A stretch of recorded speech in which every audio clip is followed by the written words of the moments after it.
দর্শক আমন্ত্রণ দেশের নির্বাচিত খবর নিয়ে জাগো টিভির নতুন সংযোজন সন্ধ্যার বাংলাদেশে। আপনাদের সাথে আছি আমি আফরিন সুমনা। শুরুতেই সংবাদ শিরোনাম।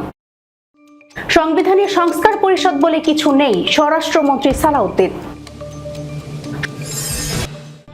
সংসদের সাউন্ড সিস্টেমে লুটপাটের অভিযোগ জামায়াতের এমপির।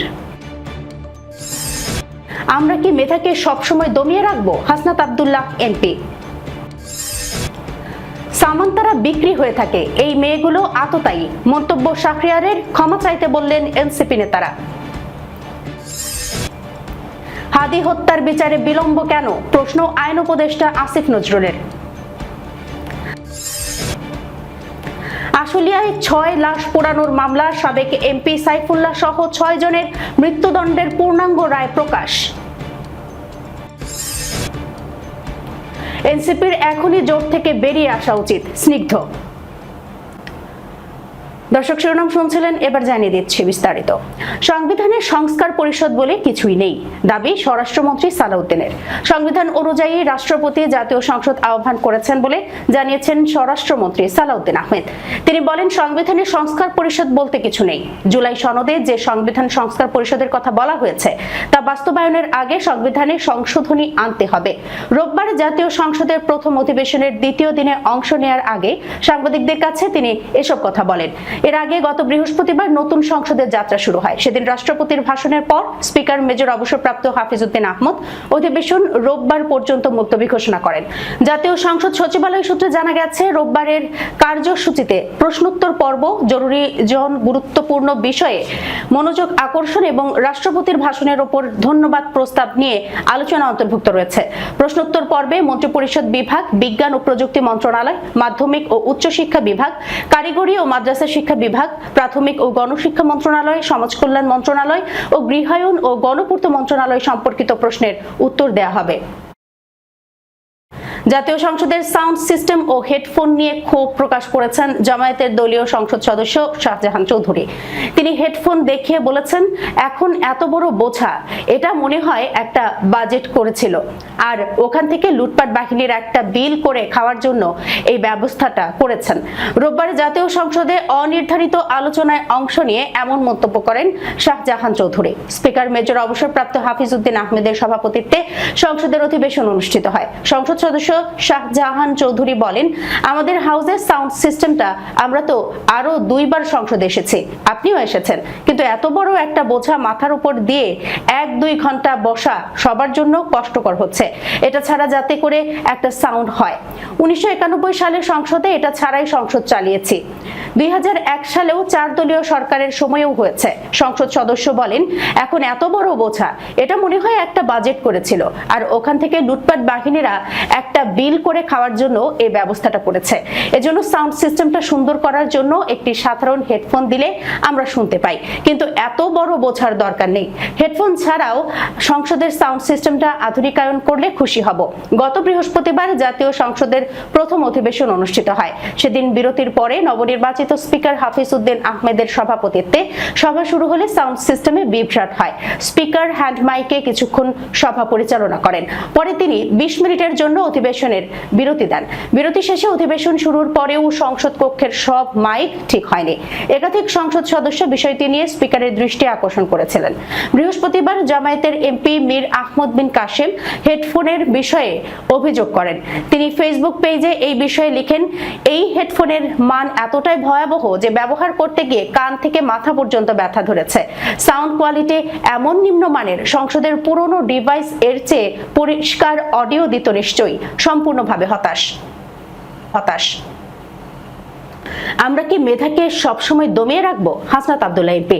প্রাইমারি স্কুলে বাচ্চাদের ভর্তি করানোর ক্ষেত্রে লটারি পদ্ধতি বাতিল হবে কিনা প্রশ্ন রেখেছেন কুমিল্লা 4 আসনের সংসদ সদস্য হাসনাত আব্দুল্লাহ। তিনি বলেন, প্রাইমারি স্কুলে বাচ্চাদের ভর্তি করানোর ক্ষেত্রে আমরা কি ভর্তির প্রক্রিয়াটি পরিবর্তন করব, নাকি অ্যাডমিশন বাই লটারির মাধ্যমেই আমরা ভর্তি নেব এবং মেধাকে সবসময় দমিয়ে রাখবো। রোববার বেলা 11টায় ত্রয়োদশ জাতীয় সংসদের প্রথম অধিবেশনের দ্বিতীয় দিনের কার্যক্রম শুরুর পর প্রশ্নোত্তর পর্বে তিনি এই প্রশ্ন রাখেন। এ সময় শিক্ষামন্ত্রী ডক্টর আ.ন.ম এহসানুল হক মিলন বলেন, দেশের স্কুলে ভর্তির ক্ষেত্রে লটারি পদ্ধতি বাতিল হয়ে পুনরায় মেধা যাচাই বা পরীক্ষা পদ্ধতি ফিরবে কিনা সে বিষয়ে চূড়ান্ত সিদ্ধান্ত 2027 সালে আসবে।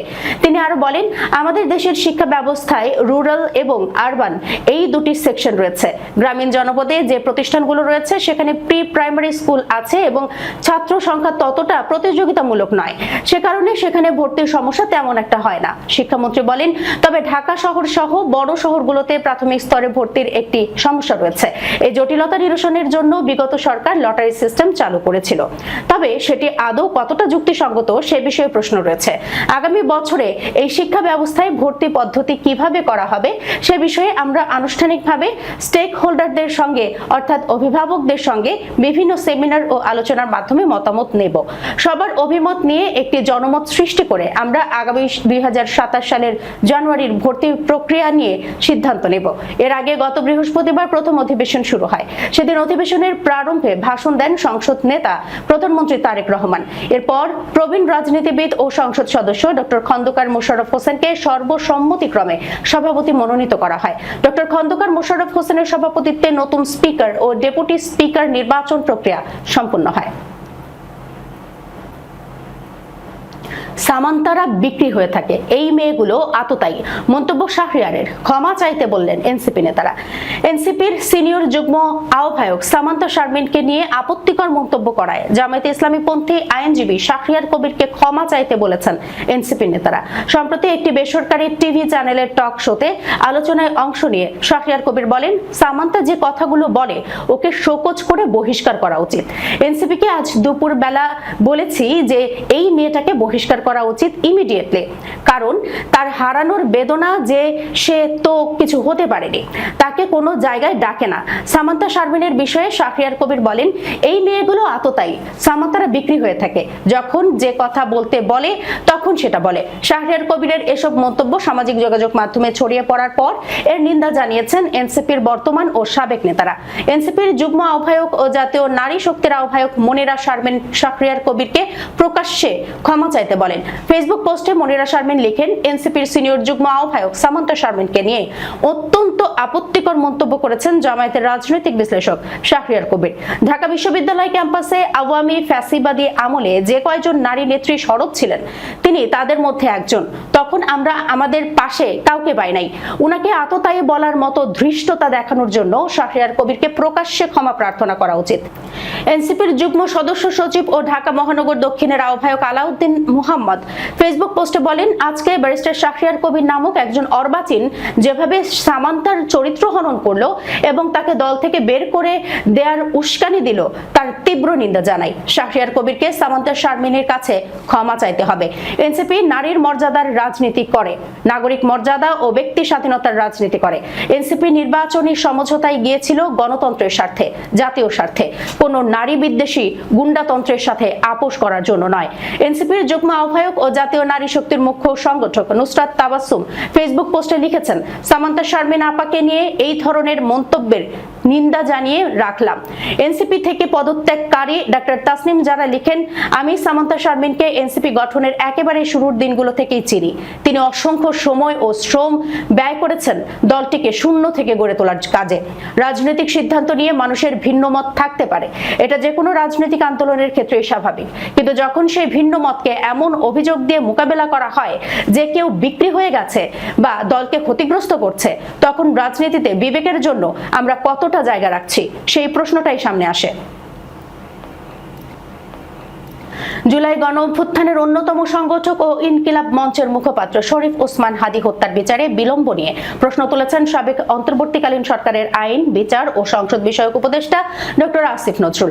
সদিচ্ছা থাকলে বিলম্ব হ্রাস করে সঠিক তদন্ত ও বিচারও সম্ভব বলেও মন্তব্য করেছেন তিনি। রবিবার দুপুর 2:03 সামাজিক যোগাযোগ মাধ্যম ফেসবুকে ব্যক্তিগত ভেরিফাইড পেজে এক পোস্টে এসব কথা বলেছেন তিনি। হাদী হত্যার বিচারে বিলম্ব কেন শিরোনামের পোস্টটিতে ডক্টর আসিফ নজরুল লিখেছেন, ওসমান হাদি ছিলেন গণমানুষের অতি প্রিয় মুখ।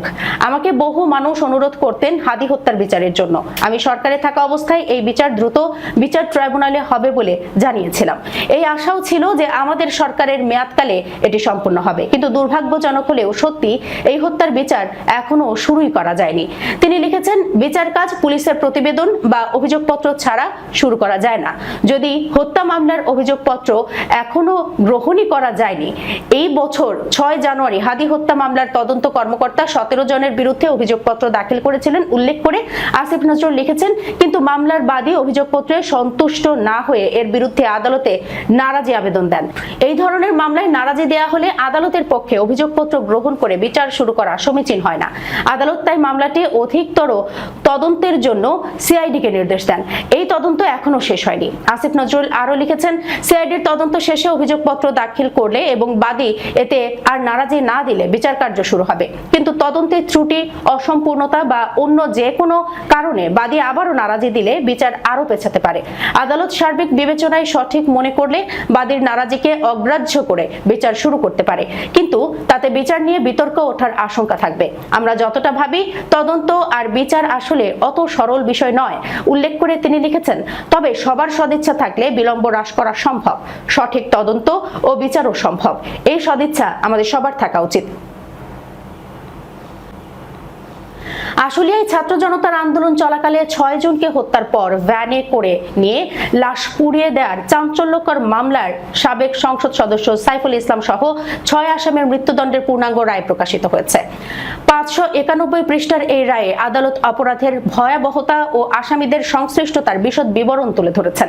বিচারপতি নজরুল ইসলাম চৌধুরী নেতৃত্বাধীন 3 সদস্যের আন্তর্জাতিক অপরাধ ট্রাইব্যুনাল 2 স্বাক্ষরের পর রোববার এই রায় প্রকাশ করা হয়। মৃত্যুদণ্ডপ্রাপ্ত 6 আসামি হলেন সাবেক সংসদ সদস্য মোহাম্মদ সাইফুল ইসলাম, আশুলিয়া থানার সাবেক ভারপ্রাপ্ত কর্মকর্তা AFM সাইয়েদ, আশুলিয়া থানার সাবেক উপপরিদর্শক আব্দুল মালিক, সাবেক সহকারী উপপরিদর্শক বিশ্বজিৎ সাহা, সাবেক কনস্টেবল মুকুল চৌকদার ও যুবলীগ ক্যাডার রনি ভুইয়া। যাবজ্জীবন কারাদণ্ডপ্রাপ্ত 7 আসামি হলেন ঢাকা রেঞ্জের সাবেক উপমহাপরিদর্শক সৈয়দ নুরুল ইসলাম, ঢাকা জেলার সাবেক পুলিশ সুপার মোহাম্মদ আসাদুজ্জামান রিপন, ঢাকা জেলার সাবেক অতিরিক্ত পুলিশ সুপার আব্দুল্লাহ কাফি, সাভার সার্কেলের সাবেক অতিরিক্ত পুলিশ সুপার মোহাম্মদ শহীদুল ইসলাম, সাবেক পরিদর্শক মোহাম্মদ মাসুদুর রহমান, সাবেক পরিদর্শক নির্মল কুমার দাস ও ঢাকা জেলা পুলিশের গোয়েন্দা বিভাগের সাবেক পরিদর্শক মোহাম্মদ আরাফাত হোসেন। আশুলিয়া থানার সাবেক উপপরিদর্শক আরাফাত উদ্দিন ও কামরুল হাসানকে 7 বছরের সশ্রম কারাদণ্ড দেওয়া হয়েছে। আশুলিয়া থানার সাবেক উপপরিদর্শক শেখ আফজালুল হককে ক্ষমা করা হয়েছে। তিনি এই মামলায় অ্যাপ্রুভার হয়েছিলেন।